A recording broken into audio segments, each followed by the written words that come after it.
Seguí a la Radio de las Madres por YouTube, activa las notificaciones, dale like y suscríbete a nuestro canal. Somos Radio AM530. Construimos comunidad. Buscamos la verdad siempre.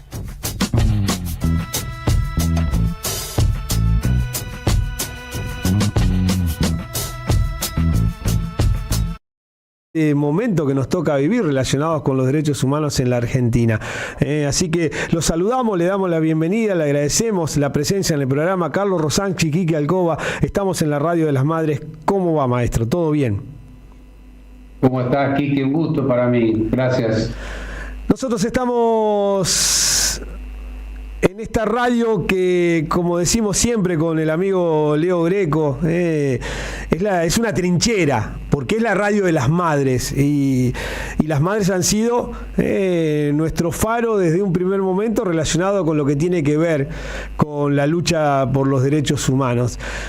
Y en estos momentos, casi te diría impensados en 40 años de democracia, tener que ver, por ejemplo, diputados de la Nación visitando genocidas y buscando la manera de que estos genocidas tengan algún beneficio relacionado con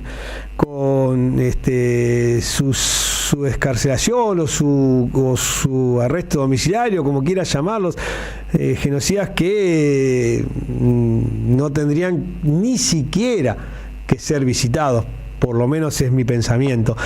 ¿Cuál es tu visión relacionada con lo que está pasando hoy en la Argentina con este gobierno y especialmente con los derechos humanos?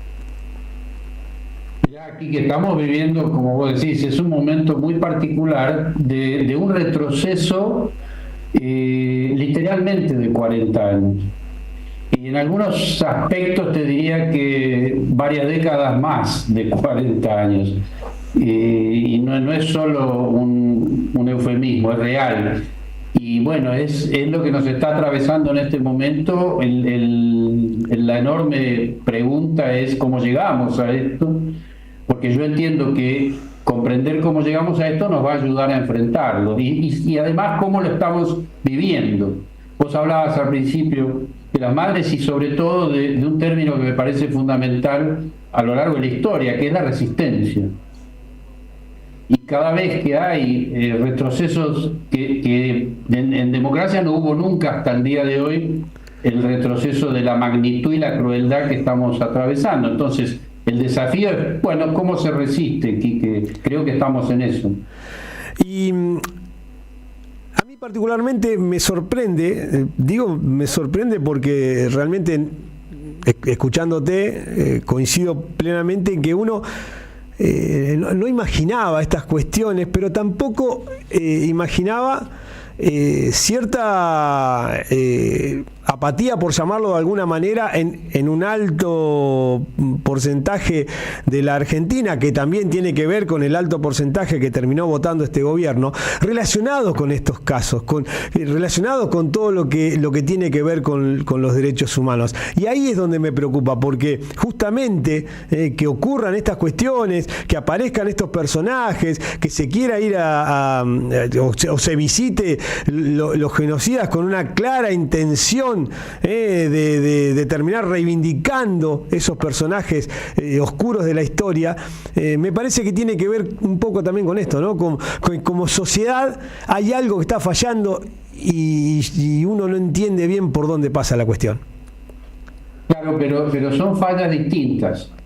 hay fallas que se producen en nuestros propios espacios de oposición y de resistencia, que son de una envergadura muy distinta a las fallas que se producen en la gente que votó a este presidente, como vos decías, y un tercer sector de fallas que es directamente el núcleo duro que lo rodea a Milei y lo que hay detrás de ese núcleo duro. No sé si está claro, son tres cosas distintas. Sí, está muy claro. Bueno, el núcleo duro es la extrema derecha, que impensadamente no solo resurge, sino que hace lo que vos estabas comentando, es decir, llega a cosas impensadas como es ir a visitar genocidas, pero para que eso se produzca tiene que haber un contexto que lo formamos los tres sectores: la resistencia, los que han votado por distintas razones que no daría tiempo para analizar, pero que son gente que está en un sector que yo llamo diletante, es decir, que circunstancialmente ha votado a este hombre probablemente por rabia y otros motivos, y sin saber a conciencia lo que significaba votar a un fascista con reminiscencias incluso del propio nazismo o de la personalidad de los nazis, y los daños que podía generar. Y el tercer sector que mencionaba, ese núcleo duro, que es tal vez el más visible, pero que detrás tiene otro núcleo que lo rodea, que es el poder real que mueve los hilos, Quique. Carlos, hace poco presentaste un libro que tiene como título, realmente el título es muy interesante y llama a leer este libro porque sin duda con todo lo que vamos a encontrar dentro de él nos va a resultar no solamente interesante, sino muy importante para conocer esto que nos toca vivir hoy. Pero el libro se llama De Hitler a Milei, curiosidades de mentes criminales. Digo, ahí en el de mentes uno puede hacer el trabajo de analizar esa palabra de acuerdo a lo que uno siente cuando imagina estos dos personajes que vos estás utilizando en tu libro. ¿Cuáles son las características que llevaron a que escribas este libro y que hagas un paralelismo entre Hitler y Milei de mentes criminales? Mira, en breves palabras, yo venía muy preocupado por Milei cuando era diputado, Quique. Uh-huh. No antes, porque mucho no se lo conocía, pero ya como diputado íbamos viendo de quién se trataba. Y que significaba una alerta importante que no se le dio importancia. Realmente es muy triste que la dirigencia política no haya percibido a tiempo que este hombre era peligroso, porque si lo hubieran percibido, hubieran utilizado los resortes democráticos siendo diputado, que es la expulsión, que ni siquiera fue propuesta, por inhabilidad moral, porque un hombre que te está diciendo que el Estado hay que destruirlo, y él es parte del Estado como diputado, claramente debe ser expulsado. Lo digo muy rápido, pero así es.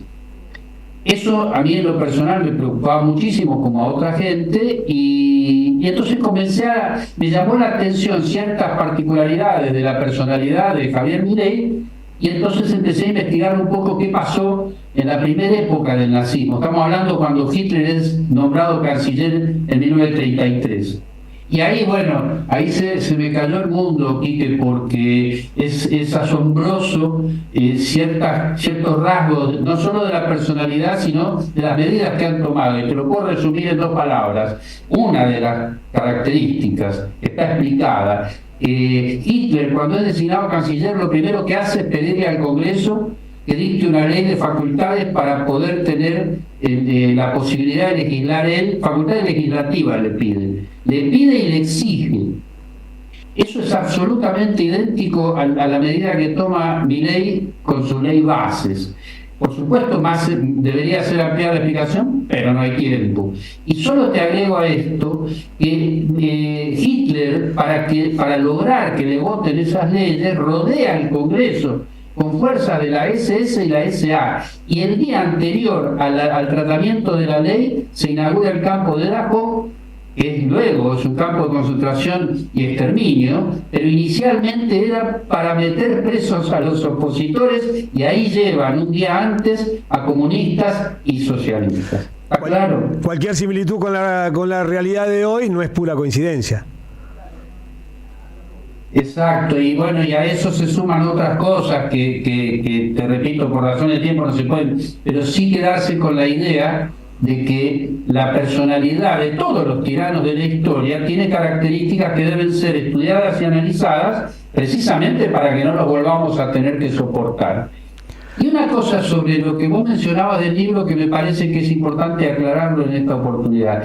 En el prólogo, que es de Dora Barrancos, sí, ella menciona que seguramente será polémico, pone, y a mí me llamó la atención inicialmente, pero digo, bueno, a ver por qué podrá ser polémico. Y me di cuenta de una cosa que a lo mejor no está aclarada suficientemente en el libro, pero algo se dice, que tiene que ver con que nosotros tenemos una visión del nazismo y del fascismo de Mussolini estereotipada. Es decir, para nosotros el holocausto son los 6 millones de judíos exterminados y 1 millón de gitanos y de homosexuales. Eso es cierto, que aquello fue un holocausto y que es indescriptible en su dimensión, pero el genocidio es otra cosa más amplia.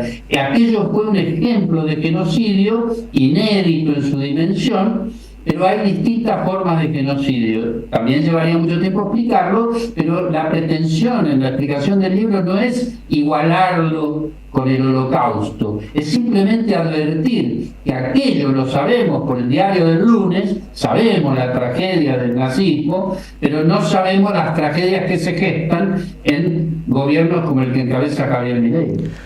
Estamos charlando con Carlos Rosansky, autor de este libro que recomendamos, De Hitler a Milei, curiosidades de mentes criminales. Carlos, agradecerte esta charla, los minutos. Seguramente te volveremos a convocar para seguir buscando algunas cuestiones que nos permitan entender esto que estamos viviendo, pero también por dónde se puede buscarle el camino de la salida de esto que estamos viviendo hoy, porque entendemos que es necesario, sin duda, buscarle la vuelta para que esto cambie definitivamente en la Argentina. Esto que nos toca vivir hoy como país es muy doloroso para el pueblo, pero también hay que entender que gran parte del pueblo lo terminó eligiendo. Te hago te sumo nada más que un concepto, que es la parte optimista de todo esto. Si en la Argentina logramos que Videla muriera en el baño de la cárcel, evidentemente estamos en condiciones de enfrentar a un gobierno fascista como el que tenemos en este momento. Excelente cierre, sin duda, excelente cierre. Carlos, muchísimas gracias, te mandamos un abrazo enorme. Abrazo para ustedes, Quique. Y de esta manera charlábamos con Carlos Rosansky, ex juez de la Nación, alguien muy involucrado con todo lo que tenga que ver con los derechos humanos en la Argentina. 13:49, y hablando de derechos humanos, nos vamos preparando porque el cierre de este programa también tiene que ver con una nota relacionada con los derechos humanos de nuestro país. Mientras tanto, le agradecemos a cada uno de los mensajes que vamos recibiendo. Compartimos algunos. Hola, Quique.